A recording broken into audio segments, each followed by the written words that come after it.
Esse esquema não foi montado, não foi arquitetado nesse governo. Os senadores Jacques Wagner e Randolph Rodrigues, num show de lucidez, enfrentaram com firmeza e fatos a narrativa bolsonarista sobre as fraudes no INSS.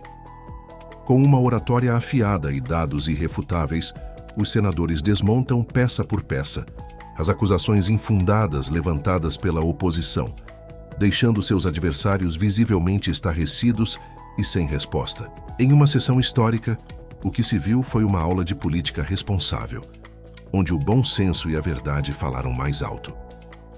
Acompanhe os brilhantes argumentos que expuseram a inconsistência das alegações e evidenciaram a tentativa desesperada de distorcer a realidade para fins políticos. Se você quer entender o que realmente está por trás do discurso bolsonarista sobre o INSS... Porque se tem alguém nessa nação que respeita aposentado, chama-se Luiz Inácio Lula da Silva, que dedicou toda a sua vida em defesa e continua dedicando em defesa dos mais pobres, dos mais humildes, e é por isso que é reconhecido mundialmente por os nossos programas sociais que colocaram esse país no destaque internacional da retirada de pessoas da extrema pobreza, da miséria e por aí vai. E o ingresso de muitos deles na chamada classe média. Então eu quero dizer primeiro parabéns e meu orgulho de ser apoiador do governo que tem Vossa Excelência, jovem como é, o ministro com a determinação que Vossa Excelência determina. Segundo, presidente, eu quero deixar bem claro aqui, a indignação é total. Para mim, esse é o tipo de crime hediondo. Roubar de quem já não tem. É um crime hediondo e subrepticiamente. Agora, eu fico perplexo com algumas tentativas que se fazem e vem se fazendo há alguns dias desde que o escândalo estourou. Parece que está se usando aquela metodologia. A melhor defesa é o ataque.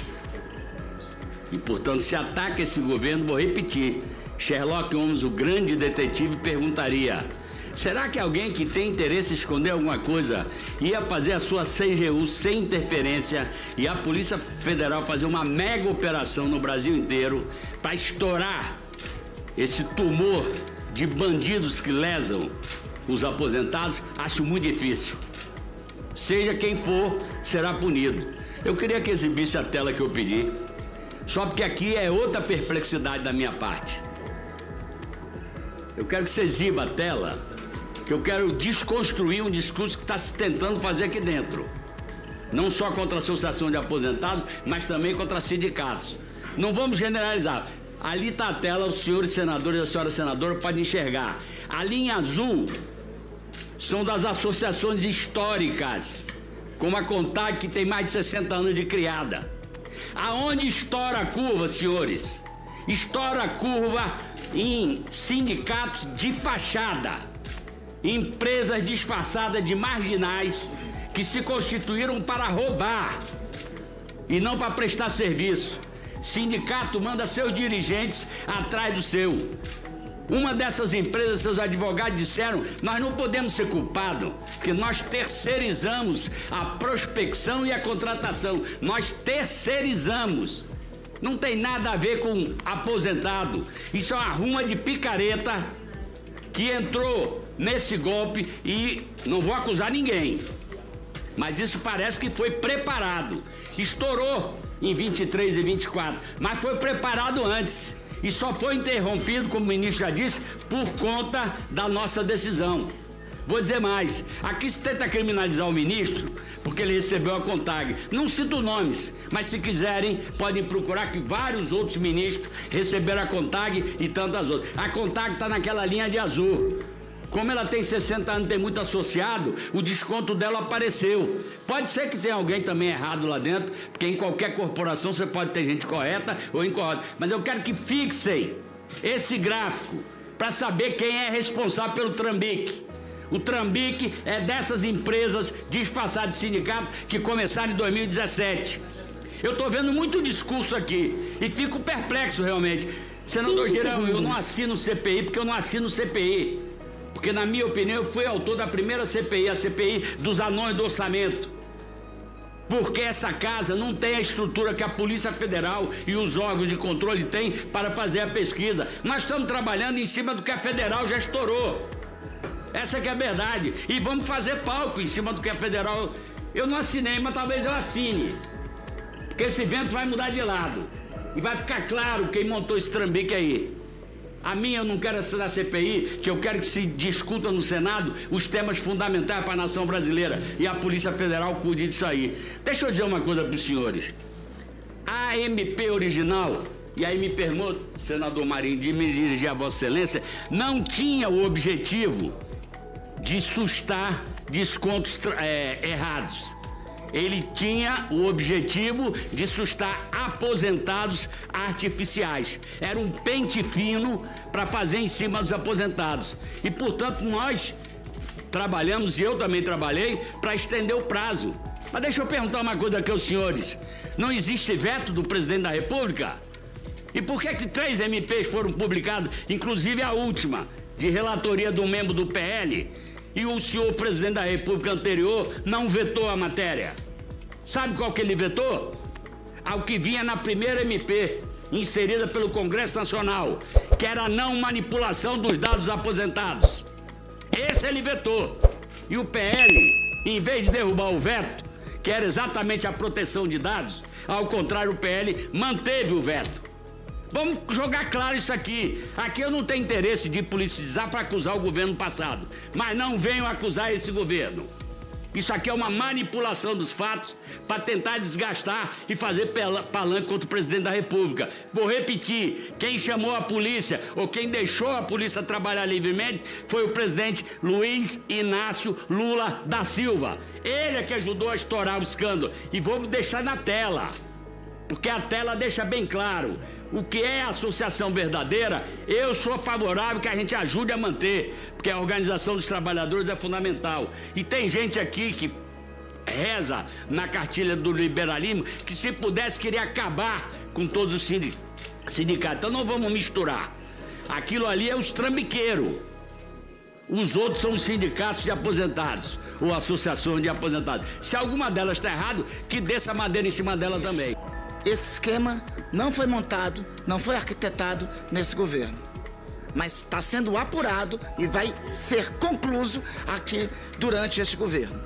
Eu queria começar aqui fazendo uma linha do tempo, porque muito é falado sobre a MP 871, dizendo que a MP 871 seria um MP de combate às fraudes. Presidente, ministro, a marca fantasia que diziam era essa. Mas é importante nós dizermos aqui do que estamos tratando, sobre o que nós estamos nos referindo. A fraude que propunha a MP 871, que se diziam na época, era contra os beneficiados.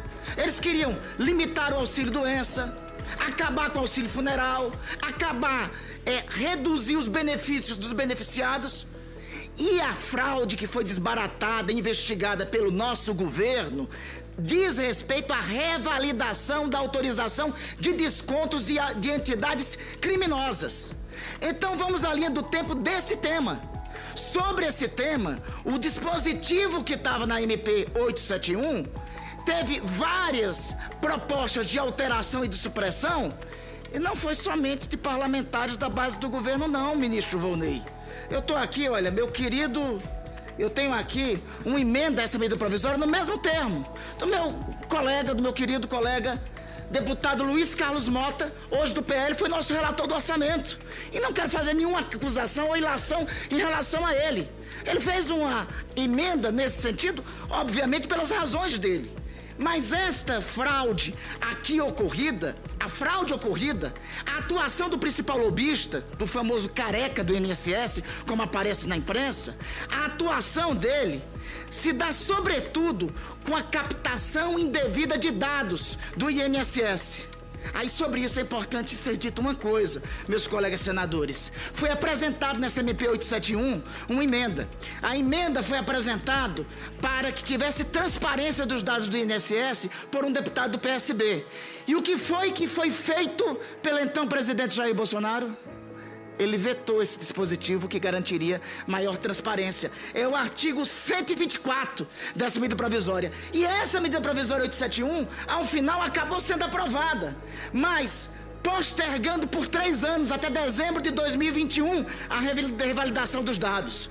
Mais adiante, teve outra MP, a MP 1006. E é bom de se destacar, o relator dessa MP 871 foi um relator do PL. Hoje, um relator do PL que, inclusive, veio a ser candidato do presidente da República a prefeito de Manaus, posteriormente. Teve outra MP 1006. O relator, de novo, foi um deputado do PL. Nessa, inseriu no texto um dispositivo que a revalidação dos descontos, ministro, só iria até 31 de dezembro de 2022. O presidente da República de então, o presidente Jair Bolsonaro, não vetou. Mas aí teve uma terceira medida provisória, a 1007. Foi colocado um jabuti nessa medida provisória, revogando a revalidação da autorização de descontos. Foi aprovado pelo parlamento. O senhor presidente da República de então, Jair Bolsonaro, o que fez? Sancionou a medida provisória sem esses vetos. Se um desses dispositivos não tivesse existido, um deles sequer não tivesse existido, nós teríamos desbaratado esse esquema montado no INSS já há 4 anos. E é importante destacar, são 11 entidades fraudulentas que estão sendo investigadas. Dessas 11, elas foram montadas entre 2019 e 2022. Sobre essas entidades, é importante destacar o caso de 2. A primeira delas, a AMBEC. Essa AMBEC é a fraude, a maior envolvida nas fraudes, não é outra não. É essa AMBEC, é a primeira colocada. 35% a 40% das fraudes dos bilhões é dessa AMBEC. Quem é que avaliza a entrada da AMBEC dentro do Ministério da Previdência? É um cidadão conhecido como José Carlos Oliveira. O senhor José Carlos de Oliveira, servidor público da AMBEC, ele era, ao mesmo tempo, diretor de benefícios da AMBEC. Só concluindo, senhor presidente, o senhor José Carlos de Oliveira, nessa época em que ele abre as portas para a entrada da AMBEC, ele já tinha recebido advertência do Ministério Público Federal, de procuradores que já achavam estranho a atuação dessa entidade.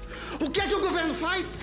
O governo o demite? Não, o promove. Ele vira depois, em 10 de novembro, presidente do INSS. Para concluir, aí depois, meu querido presidente, o que é que acontece, senhor Carlos de Oliveira? Tá aí para todo mundo. Será que é o presidente Lula que está dando posse ao senhor José Carlos de Oliveira como ministro da Previdência em 2022? Me parece que aquele ali é o senhor Jair Messias Bolsonaro, que mesmo com investigação sobre a AMBEC, mesmo com as investigações ocorrendo sobre a AMBEC, ele abre as portas para que ela entre no INSS. Muito obrigado. Deixe o like e se inscreva no canal para continuar informado. Até o próximo vídeo.